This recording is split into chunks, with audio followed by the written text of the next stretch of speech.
Hi, my name is Alyne, and this is Dear Alyne on Daekhopedia, and this is my story.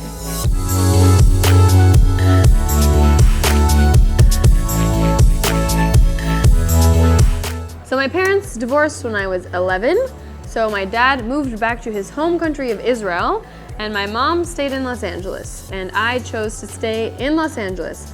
So I started really traveling when I was 11 because I had to go see my dad every summer. And so I kind of got used to traveling, and every year I had to fly somewhere very far away. And as a kid, I would always look at books that had pictures of pyramids and ancient ruins. And so that's actually how I started traveling, is I just wanted to see ancient places. So once I was 18, I started saving money so that I could see Machu Picchu, the pyramids, Angkor Wat. That's my goal, was to go to the 7 wonders of the world. I rarely travel solo. I think there's a big movement of female solo travel. So a lot of people just assume that I was a solo traveler, but I wasn't. I almost always would find a friend to come with me. I did travel solo a few times, but it was either I would meet friends right away, so I didn't actually travel solo, or I kind of would end up waiting for friends to come meet me because I don't really like solo travel. I prefer to be with someone that is an equally capable traveler. It's much easier, especially back then when I was traveling. I didn't have a cell phone and I didn't have internet, and I just had a Lonely Planet book. And so traveling solo was very unpleasant. So my first country that I went to was Peru. And I went to Peru because Peru has Machu Picchu, the ancient ruins. And I just really wanted to see, like I mentioned, all the ancient ruins. And for my first trip, I was very idealistic. I wanted to help the world, I wanted to help people and not be selfish. So I actually went to Peru on a volunteer mission. So I paid to volunteer for 3 months, training small business owners in micro-lending. So we give them a small loan and they pay it back with no interest, and we teach them how to run their business. So that was my first trip ever. When I first started traveling, I think the biggest barrier anyone faces is just being afraid of the unknown. I had never flown, I'd flown alone because since I visited my dad as a kid. But still, it's scary to fly to new places. There's all these mistakes you can make, especially with no cell phones. It's so much easier to travel now that I have a cell phone. It's so easy because everything is on your phone. I had to print out papers. I had to write directions from my hostel to from the airport to my hostel to my couch surfing house, and carry the directions and read them. I would go on Google Maps on the computer and write everything down because I think I didn't have a printer. So it was just really hard logistically, but to me it was so worth it.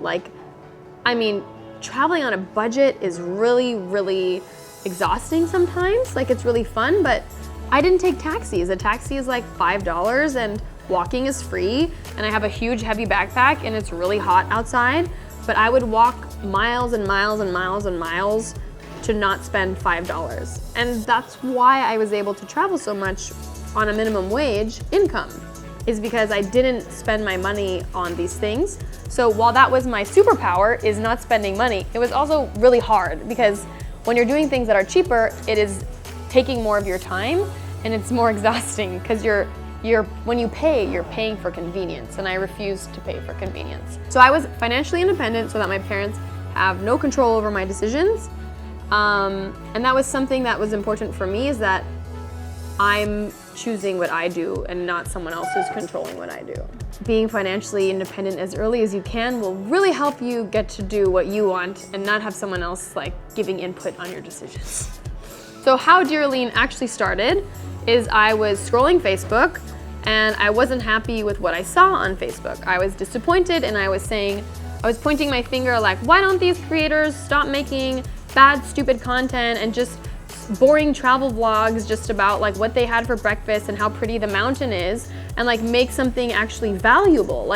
I was so angry that people were traveling to countries like Pakistan and just saying only positive things and not talking about the women's rights, not speaking at all for the women, just giving endless compliments.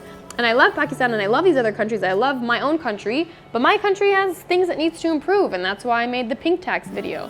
The whole world needs to improve. That's why I made the visa trap, because this is ridiculous that people have to get insane visas just to visit another country on vacation. Like, so that's why I started making videos, is because I was angry that people were not making this content, and I realized, you know what, Alyne, it is your responsibility. If you want that content to exist, you need to make it. You don't blame other people, you make it yourself. And at the time I was dating Nas Daily, and he was making videos all the time. I had studied film in high school. I had had a video company that we sold before I met him. So I had a lot of experience with video, but I'd never put myself in front of the camera. So that was like a perfect melting pot of dating him, having a history with videos and an international perspective. And I decided to make Dear Alyne. And originally I planned to just make like 5 videos about 5 topics that mattered to me and just stop. And yeah, it just did so well and it resonated that I kept going. Kind of a long answer, but I wanted to give a lot of perspective. So I'm not a big on future plans. I like to kind of go as things happen and just make sure I'm always course correcting and enjoying what I do and that it's making a difference. So for the future, I'm planning to work more on Dear Alyne retreats because I want to be meeting people in real life and I don't want to be on my phone all the time. And so I like to host the retreats because I meet women in real life and we spend the week together, because it's very isolating to always be just a person on a screen. And when you meet people, they meet you for a few seconds, they take a selfie, and then they're gone, right? So I want to connect with people more in real life. I want to encourage you guys to connect with people in real life, because we're always on our phones and we're not building our communities in real life enough. And that's why there's all these mental health crises and loneliness issues. So we need to get off of our computers and our phones and into building communities.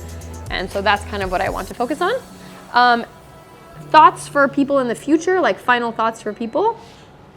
I mean, I'm just doing what I think is best for me, right? And you need to do what's best for you. And the most important thing that I would tell myself when I was younger, and I would tell myself now, is to make sure you're doing what you want to do, and you're not doing what your parents want you to do. You're not doing what your society wants you to do. You're not doing what the media wants you to do. You're doing what's right for you, and you're taking the steps to make sure you're independent enough that you can make those choices without other people influencing you and getting in the way. And I think the world would be a lot better place if people were able to do what they want instead of feeling all this pressure to be what someone else wants them to be. Thank you so much for having me, Daekhopedia. I hope this was helpful to at least a few people, and I had an amazing time in Bangladesh. I'm still here a few more days, and I hope to come back someday. And I hope you all are enjoying your lovely country. Goodbye.